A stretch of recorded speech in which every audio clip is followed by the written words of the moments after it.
好，那很高兴今天在这堂课跟大家在这里见面。那我们这门课是大数据微学程的其中一门基础课。那如果你们想要修进阶课跟实战课的话，就是基础课至少要修2门。那基础课呢会在每一学期都重复开，所以如果你这学期只有选到一门基础课，也不用担心，你可以下学期就是9月开学的时候还会有基础课。那这门课会由我 PQ 老师跟那个 Ryan 老师一起共授。那等一下我会说明我们2个分工的方式。那因为这里的教室的使用情况呢，就是人这么多的时候很难让你们可以移动啊、讨论啊，所以我们其实有准备那种分组的共学时间。那等一下我会再解释那个是什么。那我们会尽量的希望让你们课后有一个安全的支持力量陪着你们，克服那个初次接触程式的困扰跟恐惧。所以这是对通识的基础课程的基本期许，是我们会努力的。好，那请大家就是都加这个粉专，帮我们冲一下人次。这很老实讲嘛，就是这我们的 KPI 之一。那希望大家如果认同我们的学程的话，就是加一下我们的学程。那我们的学程小编呢，每一周上课都会发文来记录大家这些学习的过程。那我们因为是有好几门课组合起来的学程，所以其他课程的小编呢也会分享他们课堂的状况，让你们知道说，如果你接下来要选其他的学程内的课程，你还可以去选哪门，可能会很好玩。好，所以请大家一定要加粉专，因为随时有一些好康的消息会在粉专发布。那如果你不要错过我们的消息的话，就请订阅我们的粉专。就是老师要当网红也是很无奈的，你知道吗？好，那刚刚是不是有提到说，因为这是通识的初阶课程，所以我们希望可以陪伴同学们在课后有安全的支持力量，所以就会有一个共学空间。然后共学空间呢会有助教去排班，那助教去排班时间呢，你要把握，因为那个时候代表是你可以去问他你在课堂上不好意思问老师的问题，他会尽量帮助你。那如果不是排班时间，助教也要休息嘛，就尽量不要在不是排班时间的时候去问助教。那如果助教愿意私讯回答你，那就是助教佛心，他加班没有加班费，那就是大家就互相体谅一下。所以这是我们每天都有的排班时段，那你就自己抽你能去的时间去问。那如果你自己就能够在课堂上生还，用不到共学空间的助教值班时间，那也很好。那就是告诉大家说，你不用担心课堂上不好意思问老师，找不到人帮忙。我们这班呢有5位助教，所以5位助教呢都会帮忙你们。那我们就先来助教介绍一下。我点到的就是请站起来让大家认识你，挥挥手一下。柔安，好，那他是台大语言所1年级的硕班学生，好，请坐。那他虽然不是师大的学生，可他以前大学部是我的学生，所以我就只好逼他跳坑，所以是老师拜托的这样。然后再来，剩下都是师大的学生，那也是我班上的学生，所以也是那种区域老师的拜托，就加入了我们这个助教的团队。乃云，嘿，这边记住助教脸哦，就是这样就知道在路上抓到他，你就会说，我这个礼拜作业不会写，你可以帮我吗？这样，好，然后再来是佩轩，佩轩，然后还有信之，好，还有一位是玉红，好，玉红在那边，好，所以他们呢都有非常丰富的写作业的经验在我的课堂上发生过的，所以你就会看到有一些 link 嘛，那些 link 就是他曾经做过的作业，就是我课堂上有指派后，然后他自己又慢慢增长的那些作品。所以我们这门课其实除了教你基本的这些资料分析的手法，然后在云端上运作，其实希望可以帮助你们累积自己的作品。所以我们到时候也会请大家开一个 GitHub， 然后今天就会有第一个任务，就是请把自己的 GitHub 传上来。那不用担心，等一下我们会有实作时间，你就可以尝试一下问问看助教怎么帮你解决你的今天的任务。好，那我们的助教呢，除了现场帮大家，并且要去排那个共学时间的值班之外，我们会有几个基本的课程分工。例如说，我们会有一个知识管理的页面，会把每个礼拜重点内容去帮大家做一个摘要，那会是由玉红跟柔安在维护。然后那个知识管理的记录呢，会是在以上这个连结，你点进去，现在是空的，只有助教资讯跟那个共学时间的排班表。然后再来就是因为我们会让大家可以课后复习，所以像现在我就正在录影。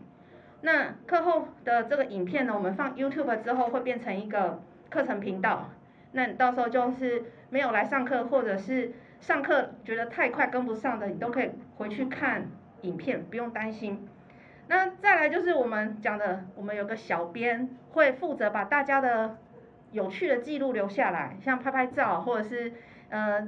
到时候课程会继续往下进行，会有很多丰富的内容，那他就会每一周会有产出。所以那个小编其实他在寒假就已经开始工作了，他就已经 po 了蛮多写的文情并茂的小编文。好，那以上是我们课程组织的几位老师、助教还有任务的说明。那接下来我们要讲一下这门课到底为什么要学习。所以那个开门的动机很重要。如果你没有学习动机，只是为了说因为我欠一个通识学分，那这样其实很浪费你坐在这里的时间，也浪费我们这么认真经营这个团队。所以我希望讲清楚你学这门课的理由，并且你问问自己，除了我要拿通识学分是因为了毕业之外，你有什么样的获得跟感受？其实我觉得这个科技啊，会让大家又爱又恨，因为科技红利你会觉得好像生活变得很便利，但是它的附带条件是什么？它的竞争比以前更剧烈，就是你会觉得好像你爸爸妈妈那个年代会打字就一堆工作可以选，可是现在不会打字了，好像是文盲的那种感觉。所以这是一个非常明显的例子，就是我们享受科技红利，可是你要忍受科技带来的快速竞争。而且我们的食衣住行每天都在被科技不断的改头换面，那我们可以简单讲，这叫典范转移。那典范转移这4个字听起来好像很绕口，它到底是什么意思呢？它的意思就是说，人5000年来的生理需求不变，它会有一些基本的行为，可是因为工具的改变而造成这个行为的改变，就叫典范转移。举一个例子我们都需要交通。可能在没有车子这个工具发明之前，你的交通是骑马车。可是有了工具产生以后，你的时间缩短了，就是你的距离的 transfer 时间缩短了，然后但是你要会开车，要不然你的选择就会变少。所以当这种工具不断一直在对我们的食衣住行改头换面的时候，我们怎么样可以善用工具，而不是因为工具造成你被这个时代甩出去，这就是我们为什么要学习用这些工具的理由之一。好，那如果是这样的话，我们就可以回顾一下大家学过历史，这些都是因为工具发明以后所带来的时代巨变，而造成那个当代的职业版图或者是它的整个经济版图的变化，都是因为工具去影响的。例如说，刚开始的工业革命有机械化、有蒸汽机出来的时候，其实就取代非常多靠劳力的人，他得要想办法变成是控制工具，而不是卖劳力，因为卖劳力不会卖得比机器来的安全又有效。那如果照这样推演下来，我们现在其实就是在第4次工业革命这边。那为什么第5次虽然量子科技讲了3年了吧，但是我没有把它框起来，就代表是它现在还只是在楼梯间只听得楼梯声，还没有看到人影的概念。但是会不会很快发生？会，有可能会很快发生。就像我们在5年前，我还会跟人家说强 AI 还不会那么快来，结果去年大家都被吓坏了，因为 ChatGPT 突然爆红，所以强 AI 其实已经来了。所以我只能跟大家说，我们就是跟着这个科技一段一段演化中，你只能陪着前进，然后尽量的跟上这条列车，而不是被甩出去。那我们现在是在第4次工业革命成熟期，真的是成熟期哦。那为什么是物联网？因为你发现现在 sensor everywhere， 到处都有摄影机，到处都有什么红外线感测器，到处都有什么东西就可以把你的一些资料收起来。所以当你万物都可以被 sensor 收集资料，并且变成云端的一部分，然后就开始对你这个人从出门开始进行监控。所以你有没有觉得你的手机有时候很可怕？就是你偷看过什么不该看的东西，或者是你浏览过什么样的内容，其实你不敢把手机交给你的朋友，因为你会不知道那个手机会不会突然推荐出一些很奇怪的东西，因为它会 base 在你前面做的事。所以现在的数据分析它是无所不在的。那在这样的情况下，我们被这个数据推着前进做决定的时候，你是要怎么样找到一个你自己的定位？这个其实就是我们在课堂上希望慢慢帮同学建立的。你是只能当消费者，然后被迫接受一些推播的资讯，还是说你可以拿回自己的 mindset？ 那你也可以变成是某个产业善用这些资讯、这些资料，并且推播这些决策的人。那这个其实就是要探讨的事情。那如果是这样子，我们再讲一个更现实的，我们现在已经到了2023年了，然后这个是经济部工业局在109年调查的，所以其实这个已经调查算是旧了。那他会有这段调查，就是要知道说他要怎么样帮忙一些学用落差的人找到新的出路，要不然就会变成是很多闲置人口找不到工作，然后很多工作找不到可以用的人，然后就会造成台湾的劳动力不足，可是明明就一堆人没工作，这件事情就很奇怪。所以就代表什么？你学的东西跟市场要的根本搭不起来。所以这就是你们为什么要坐在这里的原因，就是我们希望让这个市场的需求可以跟你们学的东西可以搭得起来，让大家可以变成是该放对的位置，然后你就可以在那个位置上发挥。但是前提是你要拥有这样的技能。所以你有没有看到，光是那个持平就好，橘色的，它也是逐年在增加，就是只要跟资料分析有关的工作，它是逐年在增加的，而且它也真实的在发生中。所以如果你不搭上这个列车，你就找不到好的工作。所以这是更现实的层面，就我们刚刚从比较上位开始讲整个影响嘛，可是到个人的影响是什么呢？就是你找不到工作就是事实，所以你才要增加这样的技能。好，那这样的技能到底是什么技能嘛？在物联网时代下，有这样子数据分析的工作增加中。那细节的盘点就是这样的数据人才到底会什么才叫做数据人才？那我们这门课会跟这样的需求有哪些是会碰触到的？我们现在先有个鸟瞰的盘点嘛，所以我们现在有个鸟瞰图。第一个呢，你要能够做资料的收集整合，因为你要知道资料到处来嘛。那我们这门课不会一开始就让你这么痛苦，我们会先从结构化资料开始，让你先不怕 Python， 然后先能够用结构化资料把资料读到你的电脑中，开始看到它跟你产生互动。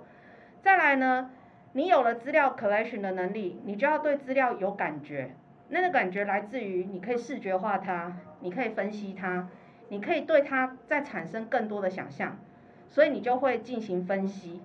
好，进行分析以后呢，你的这个分析逻辑如果建立了，你想要部署成一个可用的小产品，这时候你就要会一点云端服务的工具，来帮你把你想做的产品实现出来。所以我们这门课这3个人才需要的基础技能都会带到。所以我就会是主要在前面教大家怎么从教育类的资料中去找到议题，然后先去截取下来进行视觉化分析，然后找出它的 mindset。接着呢 Ryan 就会帮大家再把这样子的脉络再从云端出发再做一遍，然后并且补充一些云端上还可以怎么样 real time 执行的一些案例。好，所以如果当这样子的需求被明确定义出来以后，我们要怎么学习？就是那种学习方式就不太像是说，好像你学四书五经，反正5000年前的四书五经跟现在学的四书五经好像都差不多，不会有什么新的进展。那个你要怎么学，就是把它背下来，然后去考试，这是过去有标准答案的学法。可是，在现在这样子的变动很快速的氛围下，连我都不知道下一个阶段的标准答案在哪里，我们只能找相对可以去跟在这个时代的钢索上前进的答案，它不是标准答案，我们都叫相对好的答案而已。因为科技就是没有绝对好，它才会进步嘛。那所以你的学习态度就要变成是说，我们都一直在创新中学习，它不会有标准答案，它很需要你愿意接受新的事物的那种不安定感、恐惧感，甚至是撞墙的时候，你可以安慰自己说没关系，我还可以再想办法再往前走一点点，就是那种容错率跟受挫率要高一点。所以我们这里不会有什么纸本报告，全部都是你教上来的东西要会动，就是要 run 得起来。那我们也尽量不要鼓励同学说，我是不是教一个尸体就好了？尸体的意思就是看起来好像有写，可其实根本不会动的东西，那就不要浪费大家的时间。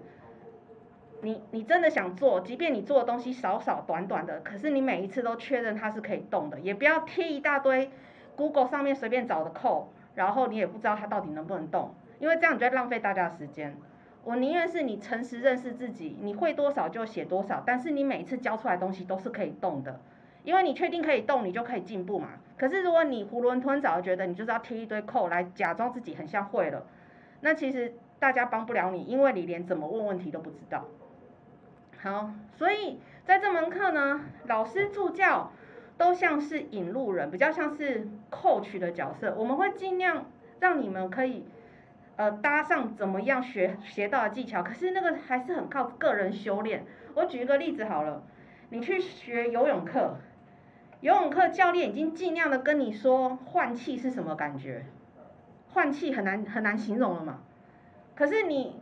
怎么样坐在教室里面听懂什么叫换气？最快的方法是什么？就跳进水里，别呛几口水，你的身体平衡了就知道换气是什么。写程式就是这种感觉，就是我们讲的再努力，你没有进去被 bug 折磨过，你就是不会知道那是什么感觉，你就永远不知道写程式把作品生出来，让程式会动到底是什么感觉。就像你游泳的时候，不会换气，不会换姿势，你不会往前进，你就是学不会游泳。所以课堂上老师没有办法带着不去实作的人去了解实作是什么感觉，这件事情是大家一定要配合，跟其他你只要听完你好像就理解的课程完全不一样。那如果没有这样的共识，你修这门课你很痛苦，我们都很痛苦。所以希望大家能够先有这样的认知，才确定要修这门课。要不然我们这门课本来我以为还不用全满的时候，我都跟助教说太好了，我们的师生比还蛮低的，大家应该会蛮愉快。可结果现在爆了，那爆的话我就只能跟大家说，你要先有那种我真的愿意来挑战被 bug 折磨的心情，那我们这样的陪伴才有意义。好，所以我们其实是在传递一种学习如何学习的能力，因为我们没有办法告诉你这个东西会放诸四海皆准，永远不会变，它会一直变。就像我们现在学的东西，跟我20年前学的东西完全不一样，可是我们仍然去一直更新这些新技术的使用方式。所以现在我们教你的东西，有可能4年后、5年后，你会跟我说，又不一样了。可是你不会害怕，因为新的东西来，你已经掌握那种新东西来，你就敢看它的文件，敢看它的说明，然后就去尝试。这样子的学习方式是我们想要给你们的，因为东西真的会一直变，我们真的不知道会变成什么样，我们只能去了解自己说要怎么样看到变的东西不会怕，因为人很害怕一直变的东西，这是人之常情。所以你要怎么去克服那个害怕的感觉？所以你要能够动手做你自己喜欢的东西。所以我们会带着大家进行一些议题上的讨论，然后希望大家可以成为一个想到就做到的人，而不是那种思想的巨人、行动的侏儒。因为有时候你会对自己很沮丧，是因为你想了一大片，好像都很厉害，可是你动手做的能力太差，你什么都做不出来。然后你又不是那个首富的小孩，所以你没有办法用钱去叫别人帮你做，所以你就会觉得你常常心有余而力不足。这个就是因为你能力不够，而不是说你没有创意。很多创意是建立在你有能力执行，那个创意才有意义。所以这个解决问题的能力呢，就会变成非常重要的驱动力。你想不想去克服那个你遇到问题的时候，你去把它解决掉的那种快感？你要有这样的特质，而且你希望把这样的特质去放大，你在这门课才会学得开心。那我们会尽量让大家就是有一些自学菜单。那我只有这门课会这样子一直碎碎念，就这一门。但是到下个礼拜、下礼拜，就后面会慢慢减少碎碎念的时间，会放一些任务给大家互动。然后请你们要多善用共学空间的助教排班时间去跟助教讨论，或者是约同学们去那个空间一起讨论，就是那个主动讨论氛围很重要。那这样子的学习模式呢，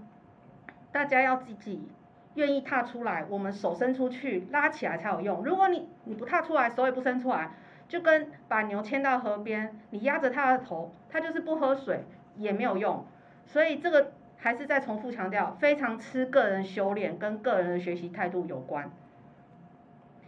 那这个学习空间呢，目前这个是一个教室，在那个创新育成中心楼上，然后还有另外一个是在国际会议厅还是什么，确认的地点可以再跟助教确定，因为这2天还有一些变动，但是这是其中一个场地，所以什么时段在什么场地，到时候如果你要去之前，就是先跟助教 email 联络一下，确认说，你今天值班是在哪一间这样子啊？这是其中一间。那这个是我之前在台大教书的时候，课堂上在执行任务，所以我会有个倒数计时器，然后就让大家分组讨论，然后会有一些任务的解答活动，大概会是这个样子。但是那是因为那个教室允许这样子，可是这间教室不太允许，所以我到时候再来想想看，说要怎么样让大家在这样教室限制下有任务可以一起完成的做法。好。那所以其实你会看到有一些好像能够很轻而易举的把自己的想法就做出来的人，就是那个成功的典范的那些人，好像很轻松，其实没有，他经历过冰山下的那一些，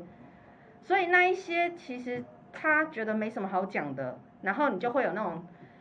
幸存者偏误嘛，就会觉得说啊，反正他们都这么厉害，所以那个我跟他们不一样，他们厉害，我不是厉害的人，所以我学不会，不是这样子，是每一个人是因为开始了才会变厉害。所以这些情绪为什么我要在这一堂课还没开始教内容就先跟你们讲？因为你有一个什么样的那个心理准备，你就会比较有安慰自己跟给自己信心打气的理由。我为什么要这样说？就像我去登百岳的时候，我的那个向导一定都会先跟我说，这一趟百岳要爬4个小时，然后中间会有哪个路段会不好走，可能要怎么，就是你会先有一个地图先看一下，然后这样你会知道说，如果当我爬到快挂的时候，然后看一下时间跟看一下那个路线，我还有2个小时会到，我就比较不会放弃。最怕是那种你不知道你的那个终点在哪里，然后你很害怕你看不到终点那个过程，所以课堂上会营造一种，至少我会告诉你那个它的困难范围在哪里，然后你那个要克服挫折的感受大概在哪里，先有个心理准备，这样你走起来会比较有信心一点。可是真正的社会并不是这么友善的，真正社会的困境就是比较像是我不知道终点在哪里那种情况。那我们至少在学校先练习那种有一点点困难，但是你知道那个终点在哪里的感觉，因为再怎么样都会学期结束嘛，所以最痛苦也不过就是这学期结束不要再看到我就好了。那希望大家在修这门课的时候，真的不要用通识良课的心情来看这门课。如果你要很凉的课的话，就不要修这门课，把位置让给还有人在排队的人。那我要这样沟通的就是这样，才不会让准备这一门课一起经营的团队成员们无法施力。所以这是要互相配合的课程。所以我们要营造一种让大家经历那种你学的很挫折，可是我们会在旁边陪你的那种过程。那在这样的过程中呢，我们会带着大家去思考教育的议题，因为我们不在乎准确率很高很高，我们在乎的是你的这个议题是不是值得被解决的。这就像说你找到一个正确的方向，然后你尽量的去靠近那个方向，也不是在错误的方向，然后去达到那个错误的方向，你花那个时间就没有用。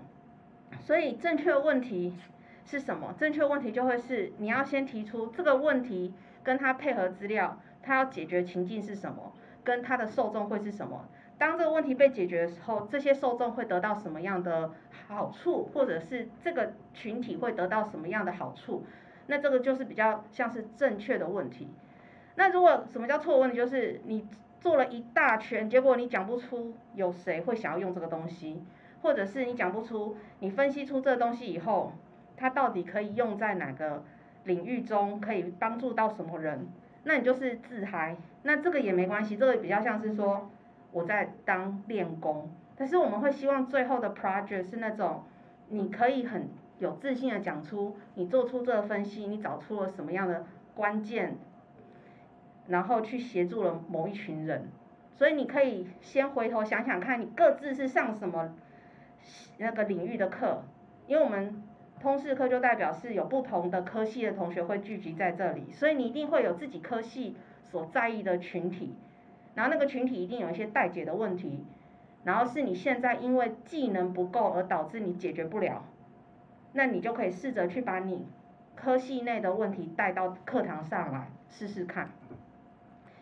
好，所以我们其实只是引导者，学习的本质在你们自己身上，你们要想学才有用。那我们希望同学们呢，就是像那个右边这张图的大脑，在我们引导的框架下，给了一些基本可以自学的能力之后，剩下那些空白是留给你自己填的，就是要搭配你自己本身的专业知识去补强，然后让你自己的专业知识透过我们给的这些工具的培育，你能加值自己领域内的能力，然后变得更有用，然后变得让这个领域中，因为有了数位工具，而让大家觉得这个领域很棒。这就是你们自己的领域啊，因为你们太多科系了，所以我不晓得你们现在科系的分布情况。到时候我看完名单，我会做一个分布图来跟大家来聊聊。而不是说我固定给一堆知识，然后你们就是照本宣科的背下来，可能还不见得背得下来，就是照抄，抄了也不知道自己在抄什么，那就很像你其实都有看过的东西，然后等到你要用的时候，你还是找不到那一本书在哪里。那这个就是学习方法有问题啊，因为现在 Google、ChatGPT 都这么好用了，不需要把那种记忆性的东西一直塞在自己的脑袋里面。反而是我们要怎么活用，然后找到一个学习的框架比较重要。好，所以我们想要营造自学跟共学的环境。那我已经讲了，我只有在第一堂课会做这种开门的动作，会啰嗦一点，就好像要登山之前，我的向导也会啰嗦一点，因为他要确保大家知道这条路的安全性。但是等到把我们丢在登山口的时候，他就走他的，他哪会理我？我就自己慢慢往前走。所以我们在上山之前呢，向导会花1个小时，很认真的介绍这条路线，然后就把我们载到登山口，就要自己努力了。所以这门课就是这种感觉。现在就是要去登山口之前，然后我是向导，很认真告诉你这个山路大概会长什么样子。那怎么进行呢？其实我们想要透过资讯能力整合跟教育类有关的资料，那我们会分2阶段。我负责 Python 的阶段，让大家先尝试小量的资料，去把这个程式逻辑先写出来，然后后半段就是 Ryan 会用 Azure 的云端平台来让大家体验一下怎么用云端服务来实现在 Python 本机端的时候所做的事情。那我等一下会介绍为什么要做2阶段的练习。那再来呢，我们会尽量不要一直用我讲你们听，我会接下来会设计那种我做一点示范，然后我就让你们自己实做。实做时间助教就会去巡逻，然后看看大家解任务的状况怎么样。那希望在这个解任务过程，因为大家程式码最后都会放到 GitHub 上，所以我们会挑同学起来分享他自己 GitHub 上面 push 过的那些程式码进行交流。然后最后呢，我们会去帮同学们厘清他一些卡关的知识，尽量让学生去把自己想要放的领域放进来。所以我们给的是一个示范程式的框架，可是你会改这个框架，你可以搂进自己的资料。就好像我上学期在教程式语言，我提了一个法律相关的文件，教大家怎么分析，然后把那个框架留在我的 GitHub 上，同学们用这个流程去分析，他可能是球队的资料，他就分析球队；他可能喜欢的是日本音乐，他就去分析日本音乐。所以他会有一个半成品当起点，不是从零开始让你们去撞。所以他会相对的比起你在网络单纯的那种大海捞针式的自学来的有一点点的支持力量。那这个支持力量有一部分是要靠同学们主动，如果你不主动，你躲在角落，你都不发问，然后你也没有反应，我会default认为你会了，你只是觉得这些东西太简单，懒得理我。我会把大家先设想成这样，我不会想着说，我会去问你说，你为什么不交作业？因为你都成人了嘛。所以你们如果不发问、不主动，然后又不想交作业，我就想是因为你觉得我作业出的太简单了，不想交，然后你不想参与，那我不会逼你。所以请你们要主动。好，那现在就是要解释为什么 Python 要做一遍，云端要做一遍。因为 Python 是装在你自己的电脑上，你在自己电脑上分析完，电脑关起来盖下来以后就结束了，你没有办法跟其他人做交流。即便你想要有一些服务，你电脑关起来以后，你在你的本机做的这些事情，没有办法让其他人看到你做了什么，也没有办法收集其他人即时的互动资料，所以我们才要把它部署到云端上去，这是一个理由。另外呢，还有就是你如果想要收集那种互动式的资料，你不可能 always 把你的笔电就 hold 住，然后只做这件事情。你笔电应该是要做个人的一些离线可以做的工作，可是云端就像开一台虚拟机，然后它帮你跑你 always 要跑的那些服务。那这些工具呢，如果你没有用云端，你要花很大的成本去建置那个伺服器的相关硬体的配置。所以现在你只要用小小的成本，就是像你打电话那种付月租费，那你花多少讲多少就付多少。那我们不会一开始就叫同学们付钱，就是 Ryan 会带大家先用那个校园版的免费账号，但是它有一定的 credit。那他会提醒大家怎么样把那个 credit， 就是不用的时候要先关起来，而不是让它一直在那边烧，然后结果你到学期末都什么还没做完的时候，钱就烧完了。那这个等一下 Ryan 会再介绍，所以先跟大家说，我们会先在前半段呢，就是用 Python 先去练习，你先不害怕写程式，然后等到这边的东西你都已经能够上手了，我们下半段就是把这些东西丢到云端上面再去玩一遍，那你就可以很容易做出你的笔电关起来以后还能分享给别人的作品。好，那我们就到了那个上课的周次跟进度内容。今天就是第1周嘛，那黄色部分就是我主讲，绿色部分就是 Ryan 主讲。那今天 Ryan 也会参与第1次的课程进度，是因为要让他介绍一下他之后绿色的部分怎么进行。那我们会在这几次的内容中穿插你要交的作业。那我们放春假的时候才会分组，原因是我们的专题不希望在一开始分组的原因，在于很多人会觉得我只要找到大神，我就可以躺分这学期，但我不要让这种事情在这里发生，所以我怎么改革这样的恶习呢？就是我让分组之前每个人都至少做过3次作业，每个人都可以互相去看对方在 GitHub 的作业表现，来决定我要跟谁一组，强强联手。很多人都会说，为什么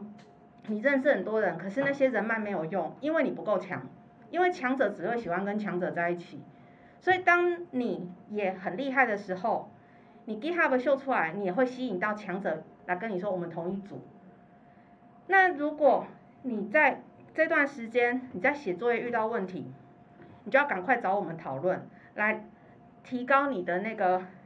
专题生还率。所以我们会希望专题的时间是在下半学期，就是期中考过后才开始做，因为我在乎的是每个人的能力都被拉起来，而不是说我现在期初就先分好组，然后就有些人就很幸运的跟着大神一组，然后我就不去关心个别化的那个差距，然后我就最后看了一个很棒的作品，可是实际上是某个大神 carry 所有人，这样没有意义的，而且那个被 carry 的人他也什么都学不到。所以如果你想在这门课过，专题不会是你过的条件，专题是你卓越的条件，但是卓越的前提是什么？你已经生还了，你才会卓越啊。如果你连生还都没有，你哪来的卓越？意思就是，如果你个人作业不写，即便你有一个大神 carry 你，你过不了。等一下你看我的配分就知道了。好，所以后面这几次呢，就是 Ryan 会帮大家再把你们手上写过的东西放到云端上，然后他会介绍一些云端的应用，然后最后我们要有一个 final project 的发表。所以我们先来看我们的成绩，这是大家最在意的。有没有看到5次作业你都有写才有60分？然后你的课堂参与呢跟互动，就是我说我会指派这些任务，你要跟我互动，而且你要上台分享一些任务，你才会拿得到。最后专题就是25分，所以即便你跟到一个大神，他拿了 A 加的专题，你就是25分，因为你没有个人作业，所以还是不会过啊。这样有听懂吗？这样其实我会觉得才会让大神心理平衡，因为有些人呢，他不好意思，他会觉得说，我如果去举发，我就廖杯啊嘛，我去举发他，我好像觉得对不起同学，然后心里就很纠结，我就不喜欢这种风气。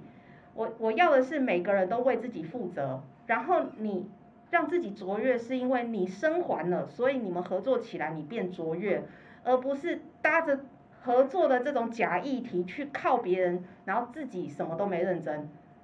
那如果我们的这样配分的情况下，就会尽量减缓那种你只想靠别人躺分过通识的这种心态。那没有办法，我本来一开始也不想这样子，好像把大家都当小偷。可是因为我已经太常在修课结束以后，那些 carry 别人的跑来跟我抱怨，就说他成绩拿了很不爽，就是为什么不认真的人跟他拿分数是一样的，所以才导致我经历了几年的修正，变成决定用这种版本，就是希望每个人都先为自己负责，你先把自己搞生还了，你愿意卓越，你合作起来就会加上那个25分。那如果有些人是这样哦，就说我只想求过，我60分拿到了，我不爽做专题 ，OK 啊，你过了啊，所以你不想卓越，那也很棒啊，那也是你自己负责。这样有了解我配分的这个意义了吗？有了解啊，有问题一定要讲，我有录影，所以到时候如果不是这样发生的话，以录影为凭，就是一定会照着这样的规矩去计分。那我不会调分，不会调分意思就是你在争取自己的作业，该几分就几分，你就自己加到最后，你就看到你几分了，那就代表你现在就要开始为自己负责，不会有说什么老师为了怕当掉太多人，然后就乘多少除多少再加多少，有一个很奇怪的计算公式，没有这种事，反正你该被当就该被当，你该过就过，那都是因为你 GitHub 上面呈现的内容来跟你的成绩做呼应，你就会自己争取你自己该有的。因为我上学期真的有遇到这样的同学啊，就是他就是不想要卓越嘛，所以他觉得他作业写了几个会 pass 的，他后面就不想交了。那也没关系啊，因为那他决定的。好，所以我们配分没有问题的话，我就会先讲一下那个 Python 会怎么进行。Python 进行的作业参考方式就是你可以看这些助教们他们是怎么交作业的，就是作业1、作业2、作业3，你可以去看他们怎么交作业的。再来呢，这是我们可能会用到的资料，可是不限定于这里，因为我已经讲了，我不是很确定现在坐在台下的同学们，你们来自于什么科系，因为名单还没 standard， 所以你们一定会有自己手上可能好奇的资料，或是想分析的资料，你们都可以带到课堂上来，我们可以进行讨论。那接下来呢，就是让 Ryan 来介绍他会怎么在云端上面陪大家度过下半学期。那听完我跟 Ryan 的分享，这门课会怎么进行之后，请大家扫一下 QR code。我想要知道你们对于这门课跟自己的期许是什么？因为我已经先讲完，我们就是要这样进行。那如果你跟我们的期许对齐不了，我会推荐你不要修，因为这是选修课。选修课代表什么意思？就是愿者才上钩。如果你这学期真的已经排了超级多事情，你觉得你没有那么多时间可以认真写作业，你觉得你就是喜欢躺分，你不喜欢自己做，你要 carry 大神帮你，你才愿意修的通识课，你就不要来修这门课。那如果我们对齐了，你留下来了，我们这样子的班级的共学氛围才会好。所以请大家一定要认真的面对自己哦，因为反正通识课那么多嘛，你不一定要为难自己选一个要很累的通识课，因为这个真的是取决于你们的需要在哪里。好，请大家认真回答一下，这个不计分，而且也是匿名，所以请大家诚实面对自己就好了。大家的情况就是 Anaconda 和普通的 Python 在另外安装 pipe 有什么差别？其实你如果要用原生的 Python 也没有问题啊，只是说因为 Anaconda 它就是一个懒人包嘛，对于初学者它比较友善，像什么 Jupyter Notebook 啊，或 Spider 啊，就是一些编辑器它都会一包给你，可是它很肥啊。如果你是那种高手，你觉得你只要 Python 的引擎原生套件，你都不需要那些额外服务，你就直接装 Python 没问题。所以这一块的话没有强制规定。那再来还有什么比较有趣的？4个助教有2个很强，这是助教自己写的吧？为什么要自爆呢？好，继续爆肝。学会 Java， 我们这门课不会教 Java。好，学到实用概念，学到数据分析，希望毕业不要失业，很好。就是你只要有这样的认知，你就会认真。好，活下去，学会新东西。没有程式基础，希望可以入门，那就要你投入更多时间，然后更努力的去主动回报你遇到问题。卡住了就是主动，因为很多时候你都是卡住了，累积技术在，导致你越来越害怕。所以只要卡住了就继续。所以今天就有第一个任务咯，如果你们有要修，而且下个礼拜我们会再见面的，今天就会带一个0成绩，就是你一定要完成，但是它没有成绩的作业0就对了。今天就会有作业0，那作业0有交的，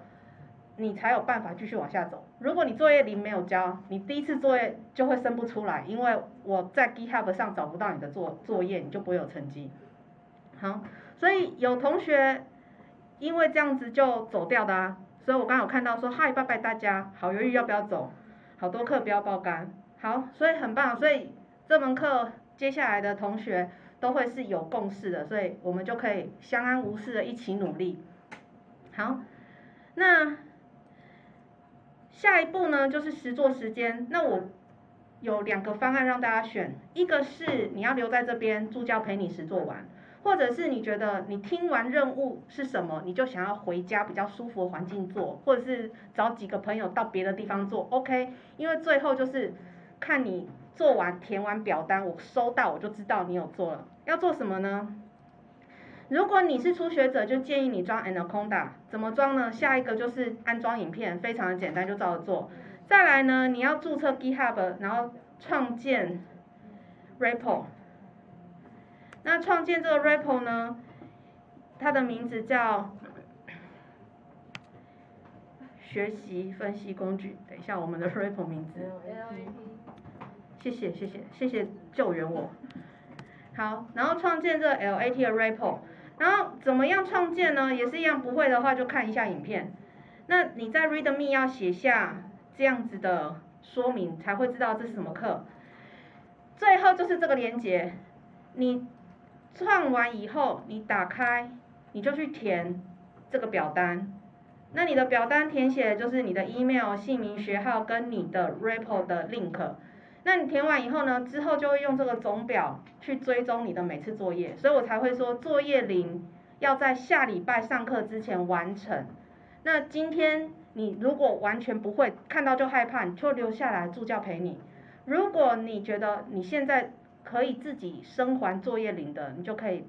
直接回家做，没有问题。好，那就不用倒数30分钟了。所以我们现在就是算回到任务时间，那任务做完的就可以离开，或者是你不想在现场做，你想要回家做，就可以开始动工。好，那我们第一堂课的说明就到这里结束，谢谢大家。有问题可以到前面来，需要拿授权码的也可以到前面来。